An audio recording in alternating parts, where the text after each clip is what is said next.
जय हिंद। एक के लर्नर में आप सभी का स्वागत है। तो हम लोग पढ़ रहे थे सीटेट का जो पेपर 1 का 1 to 5 में ईवीएस पढ़ रहे थे। तो ईवीएस में हम लोग अध्याय 3 में हम लोग क्या पढ़ रहे थे? भोजन एवं पोषण, फूड एंड न्यूट्रिशन। तो भोजन एवं पोषण का 2 वीडियो बनाए हैं। तीसरा वीडियो आज हम लोग पढ़ते हैं कहाँ से? रुक्षांश से बारे में पढ़ते हैं। उसके पहले हम लोग पढ़ेंगे विटामिन पढ़े हैं, प्रोटीन यानी कार्बोहाइड्रेट क्या थे इसके बारे में जाने, और स्रोत क्या क्या है विटामिन का, उस वन के बारे में पिछला वीडियो में पढ़े। तो उस वीडियो को देखिएगा, उसके बाद इसको देखिएगा तो आप लोगों को कनेक्ट होगा। तो अब आते हैं रुक्षांश के बारे में जानते हैं।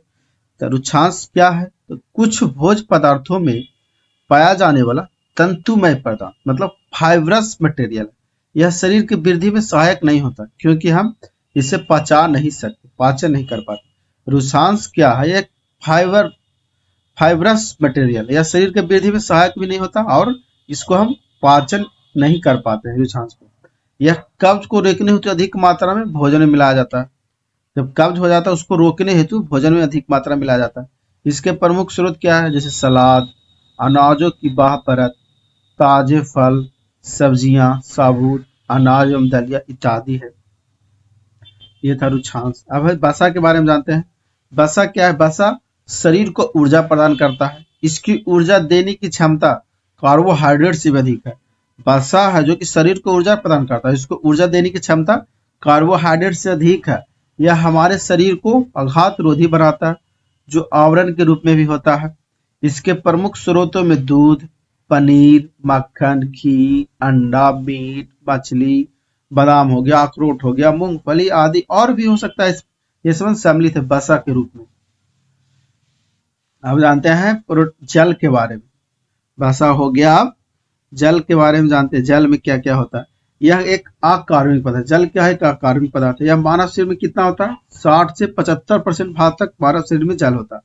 यह पसीने वाष्पन के द्वारा शरीर को ताप नियंत्रित करता है तथा पाचन, परिवहन एवं उत्सर्जन में सहायता करता है। इसके मुख्य स्रोत क्या है? उपापचयी जल, तरल भोजन, पीने का जल। यह अपने आयनों में विघटित होकर रासायनिक प्रतिक्रियाओं में भी भाग लेता है। जल की कमी से निर्जलीकरण, डिहाइड्रेशन हो जाता है और शरीर में जल की कमी को निर्जलीकरण कहा जाता है।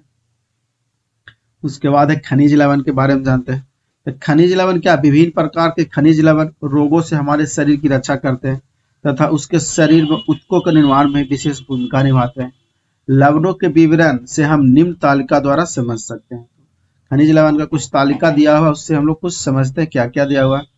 प्रमुख खनिज लवण में सबसे पहले क्या? सोडियम क्लोराइड के रूप में। तो रोज दैनिक मात्रा में 2 से 5 ग्राम लेना चाहिए सोडियम क्लोराइड को, यानी सोडियम को। यह मुख्यतः किसमें? साधारण नमक में, मछली, मांस, अंडे और दूध में पाया जाता है। इसका कार्य क्या क्या है? यह समानता कोशिका बाह्य द्रव्य में धनायन के रूप में होता तथा निम्न कार्यों से यह संबंध है: पेशियों का संकुचन, तंत्रिका तंत्र में तंत्रिका आवेग की संरचना और शरीर में धनात्मक विद्युत आवेशीय संतुलन बनाए रखता है। कौन? Sodium chloride. उसके बाद है पोटेशियम के बारे में जानते हैं। तो पोटेशियम क्या है? यह रोज एक ग्राम खाना चाहिए दैनिक मात्रा में। लगभग यह सभी पदार्थों में पाया जाता है पोटेशियम। इसका कार्य क्या क्या है? कोशिका द्रव्य में धनायन के रूप में पाया जाता है क्या? पोटेशियम। और अभिक्रिया के लिए आवश्यक क्या है? कोशिकाओं से होने वाले अनेक रासायनिक अभिक्रिया, पेशीय संकुचन, तंत्रिका आवेग का संरचना, शरीर में विद्युत अपघट संतुलन बनाए रखना, ये समझ है पोटेशियम का कुछ कार्य। उसके बाद है कैल्शियम। कैल्शियम क्या है? कैल्शियम के बारे में कैल्शियम को लगभग हम लोग 1.2 ग्राम खा सकते हैं एक दिन में। ये पाया जाता है किसमें? दूध में, पनीर में, अंडा, हरी सब्जियां हो गया, साबुत या रागी, मछली, ये सब में पाया जाता है। इसका कार्य क्या क्या? विटामिन के साथ हड्डियों, दांतों को दृढ़ता प्रदान करता है। रुधिर के स्कंदन में भूमिका है। पेशीय संकुचन प्रक्रिया से संबंध मांसपेशियों को सुचारू क्रिया के लिए आवश्यक है। उसके बाद हम लोग जानते हैं फास्फोरस जो 1.2 ग्राम ही खा सकते हैं एक दिन में। यह पाया जाता है दूध, पनीर, हरी सब्जी, बाजरा, रागी, गिर, जाई, कलेजी, गुर्दा, इसमें पाया जाता है। कैल्शियम के संबंध होकर दांतों को दृढ़ता प्रदान करना। यह शरीर के तरल पदार्थों को संरचनात्मक संतुलन बनाए रखने में सहायक होता है। उसके बाद है लौह। लोहा के बारे में जानते हैं। यह बालक के लिए 25 मिलीग्राम और बालिका के लिए 35 मिलीग्राम लौह की आवश्यकता होती है एक दिन में। यह पाया जाएगा कलेजी, गुर्दे, अंडे का पित्तक में, चोकर युक्त आटे की रोटी, बाजरा, रागी, सेब, फल, केला, पालक, अन्य हरी सब्जियां तथा गुड़। गुड़ लोहे के बर्तन में खाना बनाने से भी प्राप्त होता है। ये क्या लौह प्राप्त होता है। लोहा उपयोगी कार्य क्या क्या है लौह का। यह लौह लाल रुधिर कणिकाओं में हीमोग्लोबिन बनाने के लिए आवश्यक है। यह ऊतक में ऑक्सीजन के लिए आवश्यक है और मांसपेशियों को सुचारू क्रिया के लिए भी आवश्यक माना जाता है। उसके बाद जानते हैं आयोडीन। आयोडीन हम लोग को 20 ग्राम चाहिए एक दिन के लिए। ये पाया जाएगा किसी भी मछली में, समुद्र में, समुद्री भोज पदार्थ में, हरी पत्तीदार सब्जियां में, आयोडीन नमक में पाया जाएगा आयोडीन युक्त। इससे इसका कार्य क्या है, थायराइड ग्रंथि को स्त्रावित या थायरोक्सिन हार्मोन को संश्लेषण के लिए आवश्यक है। उसके बाद है मैग्नीशियम के बारे में जानते हैं।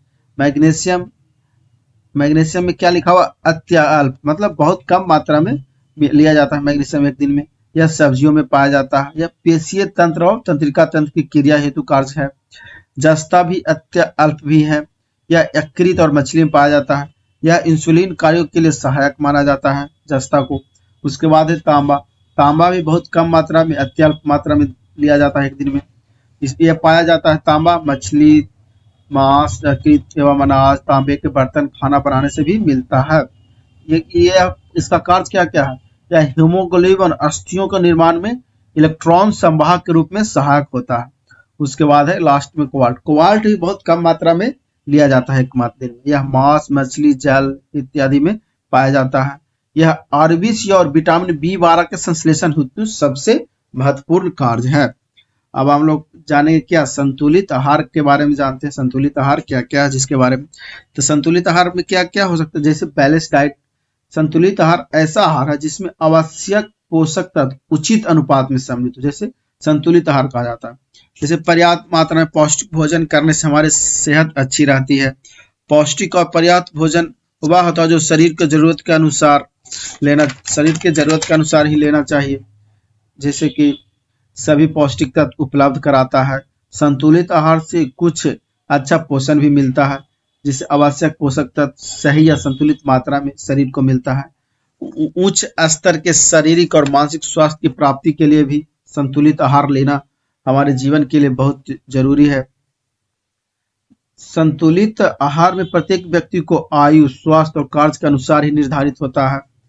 जैसे एक बना था मिड डे मील योजना, जो कि 2004 में पूरे भारत के सभी सरकारी विद्यालय में प्रारंभ की गई। इस योजना के अंतर्गत क्या गया, सभी सरकारी विद्यालय में उच्च प्राइमरी स्तर पर पढ़ने वाले सभी बच्चों को दोपहर के समय मुफ्त रूप में संतुलित आहार दिया जाता है, क्योंकि भारत में करोड़ों गरीब बच्चे संतुलित आहार से वंचित रह जाते हैं। तो प्रतिदिन औसतन कैलोरी की आवश्यकता होती है। तो 10 से 12 वर्ग के बच्चों के लिए 2000 कैलोरी प्रतिदिन आवश्यक है। 12 से 14 वर्ष के बच्चों के लिए 2200 कैलोरी प्रतिदिन आवश्यक है। 14 से 16 वर्ष के लिए 2600 कैलोरी प्रतिदिन आवश्यक है। फिर 15 से 18 वर्ष के बच्चों के लिए 3000, वयस्क के लिए 2500 से 4000 के बीच कैलोरी आवश्यक है। और 66 से 75 वर्ष के आयु वर्ग के लिए कितना है, 2300 कैलोरी प्रतिदिन आवश्यक है। उसके बाद हम लोग जानते हैं भोजन पकाने के कुछ अलग अलग विधियां क्या क्या है जिसके बारे में जानते हैं। तो भोजन पकाने की अलग विधि, भोजन पकाने और बनाने की कई विधियां प्रचलित है। भोजन पकाने की विधियां जैसे खाद्य पदार्थ की प्रकृति पर निर्भर करता है। अलग अलग खाद्य पदार्थों के अलग अलग तरीके से पकाए जाते हैं। जैसे कुछ विवरण निम्नलिखित है। जैसे उबाल कर बनाने वाले क्या क्या है, तो चावल, दाल, आलू, मक्का, अंडा, शकरकंद आदि को उबाल कर बनाया जाता है। कच्चा कौन कौन है, जैसे टमाटर, मूली, गाजर, खीरा, इसमें कच्चे ही पकाया जाता है। भून कर कौन पकाया जाता है, भून कर जो भून जाए, तो आलू को, चना, मूंगफली, भिंडी, मक्का, शकरकंद इसमें को तेल में भून कर बनाया जाता है। एक है तल कर ही बनाया जाता है। आलू, मीट, मिर्च, पापड़ इसमें को छान कर तल कर बनाया जाता है। उसके बाद सेक कर, आग में सेक कर, जैसे रोटी, पापड़, ब्रेड, पिज्जा इसमें को सेक कर बनाया जाता है। वीडियो अच्छी लगी तो लाइक करें, चैनल को सब्सक्राइब करना ना भूलें और वीडियो को अपने दोस्तों को भी शेयर करें।